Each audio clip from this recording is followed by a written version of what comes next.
Sir, मैं आपसे ये जानना चाहता हूँ कि आज से 3 साल पहले मैंने आईसीआईसी बैंक से कोई 15 लाख रुपए का अगेंस्ट प्रॉपर्टी एक लोन लिया था। उस वक्त मुझे बैंक ने दो तरह के ऑप्शन दिए थे, एक फ्लोटिंग और एक फिक्स। और फ्लोटिंग का रेट उस वक्त 9.75% था और फिक्स का रेट कोई 11% था। मैंने 9.75% पे उसको ज्वाइन किया और आज की तारीख में मैं 14% पे चल रहा हूं। मैं आपसे ये जानना चाहता हूं कि क्या मैं वापस फिक्स रेट पे जा सकता हूं? फिक्स रेट पे वो जा सकते हैं। Technically answer is yes. Of course उसके लिए एक चार्ज होता है जो बैंक नॉर्मली चार्ज करती है, पर मेरे ख्याल से उनका जो फ्लोटिंग रेट है वो 14% जो है वो बहुत ज्यादा पे कर रहे हैं। तो उन्हें वो तो सबसे पहली चीज है कि आपको वही नेगोशिएट करना चाहिए कि अगर वो नीचे आ सकता है तो। दूसरा, अगर आप फिक्स्ड पे जाएंगे तो आपको चार्ज लगेगा। तीसरा, मेरे ख्याल से अभी फिक्स्ड में जाने का ज्यादा समझदारी नहीं है, अभी आप फ्लोटिंग पे ही रहिए, क्योंकि मेरे ख्याल से आगे चलते हुए और 6-8 महीनों में 9 महीनों में जब तक इन्फ्लेशन हमारा कंट्रोल में आ जाएगा तो ऑटोमेटिकली रेट थोड़े से बेटर हो जाएंगे। क्योंकि अगर आप फिक्स में चले जाते हैं और वहां से अगर आपको वापस फ्लोटिंग पे आना है क्योंकि रेट वहां नीचे जा रहे हैं तो अगेन आपको चार्ज लगेगा। तो उससे बेटर है कि आप अभी फ्लोटिंग में ही रहे, ओके। और आगे चलते हुए उसका बैंक से थोड़ा नेगोशिएट कर ले और आगे चलते हुए आपको फायदा होगा फ्लोटिंग में रहने से, क्योंकि वो रेट नीचे जाएगा और फिक्स जो है वो फिक्स्ड वही स्तर पे बना रहेगा। हर्ष, इन्होंने कहा कि इनका लोन अगेंस्ट प्रॉपर्टी है। आपने कहा था 12.25% के आसपास हाउसिंग लोन का रेट होना चाहिए, लेकिन अगर आप प्रॉपर्टी के अगेंस्ट लोन लेते हैं क्या वही रेट होगा या ज्यादा होगा? शुरू में तो नेचुरली लोन अगेंस्ट प्रॉपर्टी में रेट ज्यादा होता है, क्योंकि आप वो फंड्स क्या चीज के लिए यूज करते हैं इसका कोई मॉनिटरिंग मैकेनिज्म नहीं है। लेकिन इनका तो 3 साल हो गया है और ट्रैक रिकॉर्ड अगर इनका अच्छा रहा है, इन्होंने अगर समय पे भुगतान किया है, तो आज ये क्लियरली नेगोशिएट कर सकते हैं कि इसको रेट को ये कम करवा सकें। स्पेशली अगर प्रॉपर्टी जो इन्होंने दी है वो रेसिडेंशियल है। तो अगर कमर्शियल प्रॉपर्टी है तो ये जो दे रहे हैं 15.25 का जो रेट बोल रहे हैं, ये 14 हो सकता है, लेकिन 14 से कम नहीं होगा अगर कमर्शियल प्रॉपर्टी है तो। और रेसिडेंशियल हो तो रेसिडेंशियल हो तो इनको 12.25 मिलना चाहिए मेरे ख्याल से। मैंने 10,60,000 का 7.75% पे लोन लिया था 3 साल पहले, 10 साल के लिए। प्रॉब्लम ये है कि मेरा जो प्रिंसिपल आउटस्टैंडिंग है वो 8,60,000 है आज 3 साल के बाद, जबकि प्रिंसिपल इंटरेस्ट माइनस करके प्रिंसिपल का।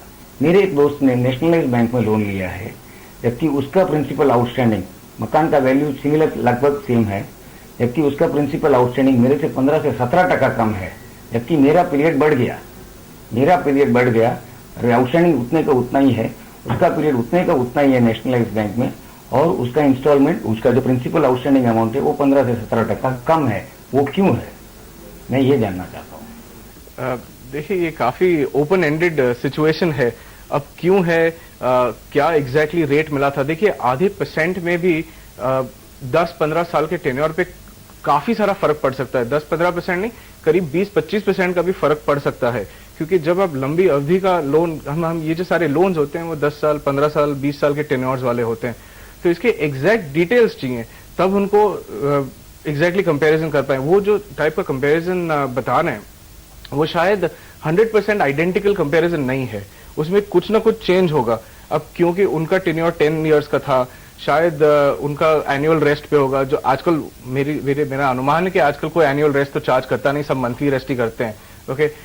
पर आजकल क्या है कि कुछ लोन प्रोडक्ट्स भी ऐसे हैं जो काफी इंटरेस्टिंग है, जिसमें कि आप जैसे नेशनलाइज्ड बैंक्स में कोई बैंक्स है, एसबीआई जैसे एक बैंक है, वो एक loan link to an OD, loan link to current account, वो इस टाइप का लोन देते हैं। तो उसमें फायदा ये होता है कि आपका जो पैसा है, अगर आप जो आपकी सैलरी है या जो भी पैसा आपके पास है जो भी अभी आप यूज नहीं कर रहे हैं, यदि वो पैसा आपके करंट अकाउंट में भी रहता है या लोन अकाउंट में रहता है तो उतने दिन का ब्याज कम हो जाता है, क्योंकि वो पैसा वहां पड़ा हुआ है।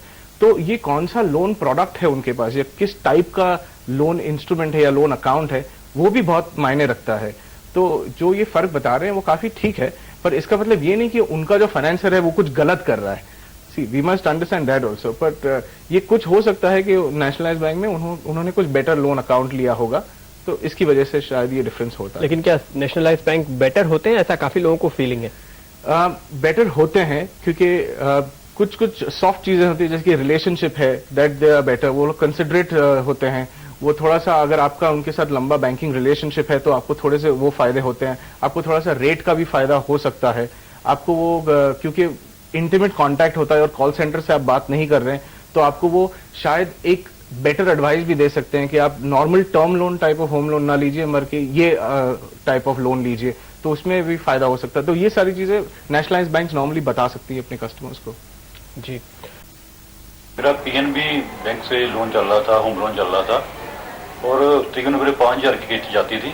तो कल मैं बैंक गया हूँ तो मेरे को बैंक वाले ने बोला भाई 1% ब्याज दर और बढ़ गई है और आपको 5,600 रुपया जो है किस्त देनी पड़ेगी, 56 रुपये। तो अभी मैं तो इस स्थिति में नहीं हूँ, मैं तो 5,000 रुपया महीने का फुट काटता था, उस हिसाब से मैंने अपनी जो किस्त बंधवाई हुई थी। तो भाई मेरे पास क्या ऑप्शन है? जैसे मैंने कहा, अगर कोई कहीं से लमसम अरेंज कर सकते हैं, अगर कर सकते हैं तो एक ऑप्शन वो है कि आप लमसम कर दें तो आपकी ईएमआई 5,000 रहेगी। दूसरा ऑप्शन आपके पास ये है कि आप बैंक को रिक्वेस्ट करें कि मैं 5,600 नहीं दे सकता, आप टेन्योर दीजिए, देखने में वो यंग लग रहे हैं तो शायद वो टेन्योर इंक्रीज कर लें। उन्होंने नहीं बताया कि कितने साल का लोन था, बट नॉर्मली क्या कंसिडर करता है नॉर्मली बैंक अगर हम टेन्योर इंक्रीज करने के लिए कहते हैं तो? दो चीजें हैं, एक तो कि इंक्रीज्ड टेन्योर के बाद आपकी उम्र क्या होगी, वो अगर 58-60 से ज्यादा है तो कंसर्न है, क्योंकि आपकी अर्निंग्स कम होने के आसार हैं। दूसरा, ओवरऑल टेन्योर अगर 25 साल से ज्यादा हो जाता है तो बैंकों को थोड़ा उसमें झिझक होती है, क्योंकि उनके पास फंड्स इतनी लंबी अवधि के लिए नहीं होते। तो ये दो चीजें बैंक्स कंसिडर डेफिनेटली करती हैं, और बैंक्स भी नहीं चाहती कि डिफॉल्ट्स हो। तो I think they are quite sympathetic हैं आज की तारीख में, क्योंकि इंटरेस्ट रेट्स इतनी तेजी से बढ़े हैं। तो इवन पब्लिक सेक्टर बैंक्स में अगर वो टेन्योर बढ़ाने की बात करेंगे तो शायद कर पाएंगे।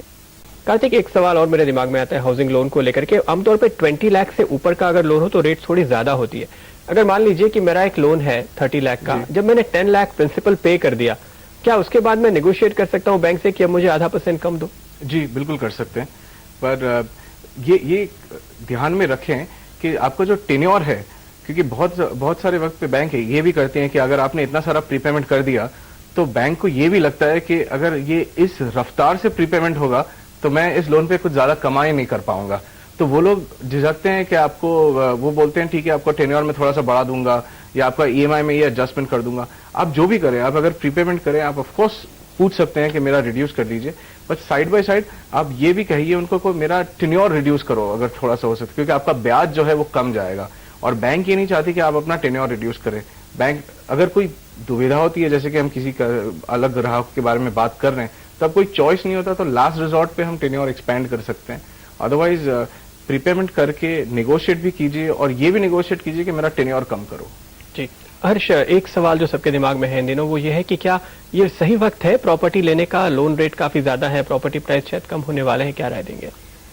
तो खैर ये थोड़ा मुश्किल सा सवाल है, क्योंकि अगर आप रहने के लिए घर ले रहे हैं, ये एक इसका सराउंडिंग अजम्पशन है कि आप अपने खुद के रहने के लिए घर ले रहे हैं, ना कि इन्वेस्टमेंट के लिए। तो हमारी राय में तो ये है कि इसे टाइमिंग बहुत ज्यादा नहीं करना चाहिए, क्योंकि जब आपको रहना है तो आप उस घर में कम से कम 10 साल रहेंगे, तो उसकी टाइमिंग अगर आप कर भी लोगे तो भी वो साइकिल्स में एडजस्ट हो जाएगी आपकी। लेकिन फिलहाल जो स्थिति है वो काफी डिफरेंट है, और जो रेट गिरने की संभावनाएं हैं वो काफी ज्यादा लग रही हैं। तो अगर रुक सकते हैं, अगर ऐसा नहीं है कि कोई ड्रीम प्रॉपर्टी है, अगर रुक सकते हैं तो 4-5 महीने अगर रुक सकते हैं तो रुक जाए। कार्तिक, अगर लेना ही पड़े फिक्स या फ्लोटिंग? फ्लोटिंग। फ्लोटिंग। हर्ष? बिल्कुल फ्लोटिंग, लेकिन वन टाइम डिसीजन नहीं है, रिव्यू करते रहिए।